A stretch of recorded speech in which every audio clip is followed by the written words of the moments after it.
નમસ્કાર દર્શક મિત્રો, આપણે નિહાળીશું સિટી લાઈવ ન્યૂઝ ચેનલમાં આજના મુખ્ય સમાચારો। પંડિત દીનદયાળ ઉપાધ્યાયનું મુખ્યમંત્રી દ્વારા લોકાર્પણ। એપોલો હોસ્પિટલ ગુજરાતમાં નવા વિસ્તરણની દિશામાં। ડોક્ટર આંબેડકર સાહેબની 125મી જન્મ જયંતિ ઉજવાઈ। વિશ્વ હિન્દુ પરિષદના ઉપક્રમે 25મી રામનવમી શોભાયાત્રા। 70 ફૂટ ઊંડા કુવામાંથી ટેડવાને બચાવાયો।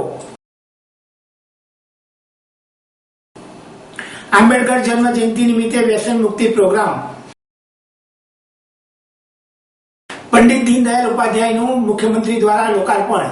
મુખ્યમંત્રી શ્રીમતી આનંદીબેન પટેલે વડોદરા શહેરના તરસાલી માંજલપુર વિસ્તારમાં મુખ્યમંત્રી ગૃહ યોજના હેઠળ ગુજરાત હાઉસિંગ બોર્ડ દ્વારા નિર્મિત ઉચ્ચ ગુણવત્તાવાળા ભૂકંપ અને પ્રતિરોધક 1092 આવાસો ધરાવતા પંડિત દીનદયાળ ઉપાધ્યાયનું લાભાર્થીઓને લોકાર્પણ કર્યું હતું। તેમણે શહેરમાં પ્રવેશતા વરસાદી પાણીને શહેર બહાર વિશ્વામિત્રી નદીમાં વાળવા માટે વરસાદી ગટરનું નવીન યોજના સહિત વડોદરા મહાનગરપાલિકા દ્વારા આયોજિત ₹178 કરોડની કિંમતના કુલ 6 વિકાસ કામોનું ખાતમુહૂર્ત કર્યું હતું। વડોદરાના લોકોને ચોમાસામાં પાણી ભરાવાથી વેઠવી પડતી મુશ્કેલીઓને હું વાકેફ છું એવી સંવેદના વ્યક્ત કરતા મુખ્યમંત્રીશ્રીએ જણાવ્યું હતું કે આ સમસ્યાનો ઉકેલ આણતી નવીન વરસાદી ગટરનું કામ ઝડપભેર પૂરું પાડવામાં આવશે।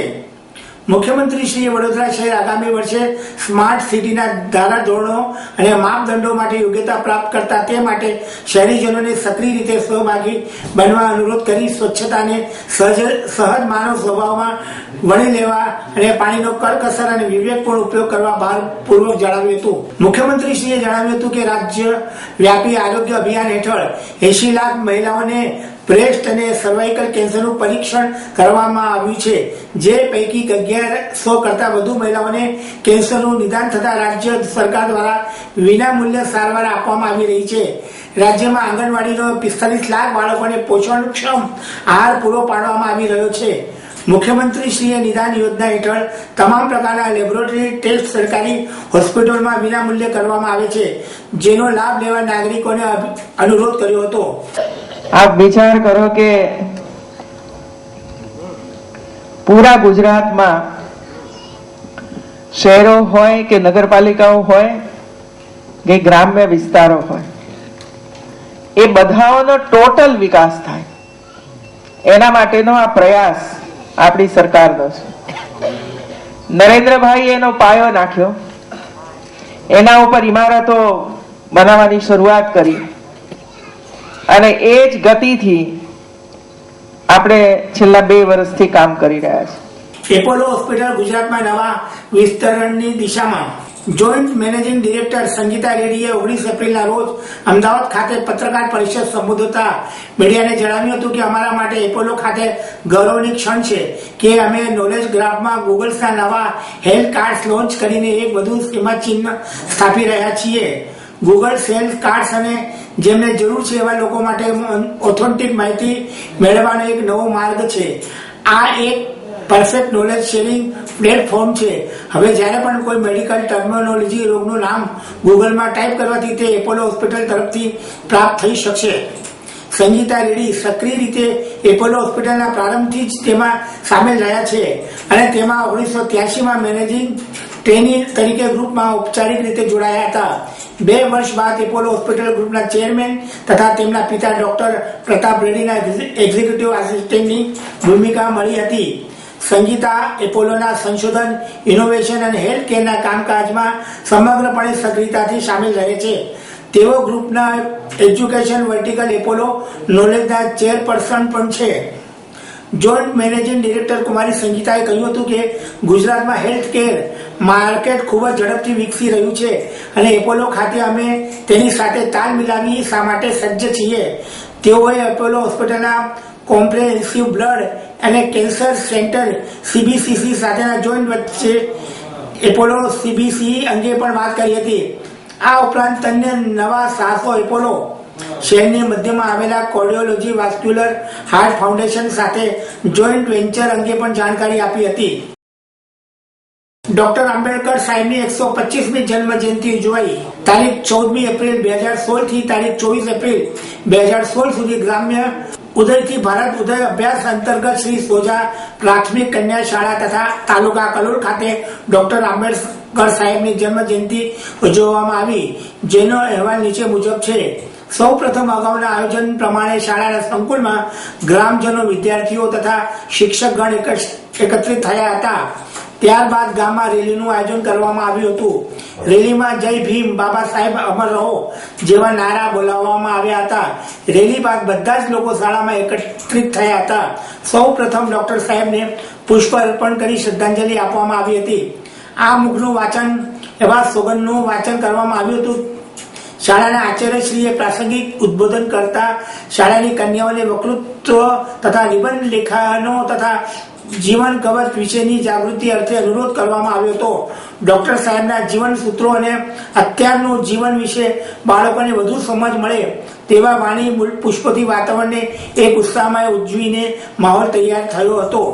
વિશ્વ હિન્દુ પરિષદના ઉપક્રમે 25મી રામનવમી શોભાયાત્રા. હિન્દુઓના આરાધ્ય દેવ શ્રી રામ ભગવાનનો જન્મ દિવસ એટલે રામનવમી. આ પવિત્ર દિવસે બ્રહ્મલીન પરમ પૂજ્ય શ્રી મૌનીજી મહારાજના આશીર્વાદથી વિશ્વ હિન્દુ પરિષદ અને ભજન દળના સંયુક્ત ઉપક્રમે માણસા નગરમાં એક ભવ્ય શાળા શોભાયાત્રા ઈસવીસન 1992 થી દર વર્ષે આયોજિત કરવામાં આવી રહી છે. ચાલુ વર્ષે આ શોભાયાત્રાને 25 વર્ષ પૂર્ણ થતા હોઈ રજત જયંતિ સ્વરૂપે તેની અનેરી ઉજવણી કરવામાં આવી હતી. શોભાયાત્રામાં અનેક વિવિધ ઐતિહાસિક અને પૌરાણિક પાત્રો વેશભૂષા, વિવિધ વાહનો તથા અંક કસરતના દાવ દર્શાવતા અખાડા સહિત અનેક ધર્મપ્રેમી કાર્યકરો જોડાયા હતા. રામ, લક્ષ્મણ, જાનકી અને મૌનીજી મહારાજની પ્રતિમા છબી શોભાવતી યાત્રા શ્રી રામજી મંદિરથી નીકળી સતીના વડ, Maheshwari society road, police line, Tatveshwar મંદિર રોડ, વિજય ટાવર, વાવ દરવાજા, વલ્લભ ચોક, મુખ્ય બજાર, શાક માર્કેટ, અભયસિંહજીનો માળ, મસ્જિદ ચોક, એસટી રોડ, નગર શેરશ્રીના બાવલા, કોલેજ રોડ, મામલતદાર કચેરી, તાલુકા પોલીસ મથક, મહાકાળી મંદિર, દરવાજા, ચંદ્રાસર તળાવ, તખતપુરા, માલણ તળાવ રોડ, રામદેવ પીર મંદિર, પાંજરાપોળ ચોક, હનુમાનપુરા, સિવિલ હોસ્પિટલ, આરબીએલડી શાળા થઈને પરત રામજી મંદિરે પહોંચી હતી. મસ્જિદ ચોક ખાતે શોભાયાત્રા પહોંચી ત્યારે માણસાના નગરના મુસ્લિમ બિરાદર ભાઈઓએ તેનું ભવ્ય સ્વાગત કર્યું હતું. વિવિધ સેવાભાવી સંસ્થાઓ દ્વારા ચા, પાણી, શરબત, છાશની સુવિધા પણ અનેક સ્થળોએ ઉપલબ્ધ કરાવવામાં આવી હતી.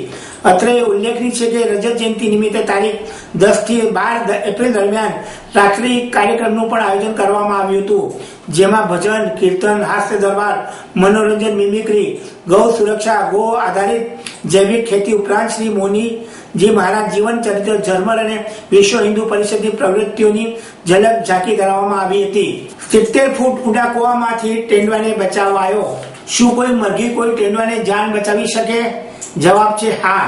ગુજરાતમાંથી એક એવો કિસ્સો બહાર આવ્યો છે કે મરઘીએ તેંડવાની જાન બચાવી છે. ખાસ કરીને ગુજરાતના જૂનાગઢ પાસેના કેકરિયા ગામના ખેડૂતના ખેતરમાં 70 ફૂટ ઊંડા કૂવામાં તેંડવા પડી ગયો હતો. વન વિભાગના પ્રાણી બચાવ દળના જવાનોએ 5 કલાકના મહેનત પછી કૂવામાંથી તેંડવાને બચાવી લીધો હતો. આ પૂરા ઓપરેશનમાં મુખ્ય રોલ હતો એક મરઘીનો. ભલે મરઘી મરી ગઈ, પરંતુ તેંડવાની જાન આબાદ રીતે બચી ગઈ છે. હવે સાંભળો એક વાર્તા રૂપે કેવી રીતે બચાવી મરઘીએ તેંડવાનો જીવ. આજે એક તેંડવાને મરવાથી બચાવી લીધો છે. તેંડવાને બચાવવાનો મુખ્ય રોલ હતો એક મરઘીનો. એક સફેદ મરઘીને તેંડવાએ મારી નાખી. આ ઘટના છે ગુજરાતના જૂનાગઢ ના એક નાનકડા ગામ કેકરિયાની એક ખેડૂતના ખેતરમાં 70 ફૂટ કૂવામાં તેંડવો પડી ગયો હતો. શિકારની તપાસમાં નીકળેલો તેંડવો એક ભરેલા કૂવામાં પડી ગયો હતો. જ્યારે સવારે ખેડૂત ખેતરમાં ગયો ત્યારે એકાએક ભયાનક ગુરાહટની અવાજ આવ્યો. ત્યારે તાત્કાલિક ખેડૂતે વન વિભાગને જાણ કરી. વન વિભાગના રેસ્ક્યુ ટીમના પણ સ્થળ ઉપર પહોંચી ગઈ હતી. તેંડવાને બચાવવા માટે ઓપરેશન શરૂ કર્યું. પહેલા તો 70 ફૂટ ઊંડા પાણીમાં તરતા તેંડવા માટે એક ખાટલો ઉતારવામાં આવ્યો. તેંડવા માટે એક પાંજરામાં મરઘીને લાવવામાં આવી. આ પાંજરાને પણ કૂવામાં ઉતારવામાં આવ્યું હતું. પાંજરામાં બેઠેલી મરઘીને જોઈ મરઘીને મારવા માટે તેંડો પાંજરામાં ઘૂસ્યો. એ જ વખતે પાંજરાનું બારણું બંધ થઈ ગયું અને તેંડો પાંજરામાં ફસાઈ ગયો. ધીરે ધીરે પાંજરાને ઉપર લાવવામાં આવ્યું. કૂવો 7 ફૂટ ઊંડો હતો.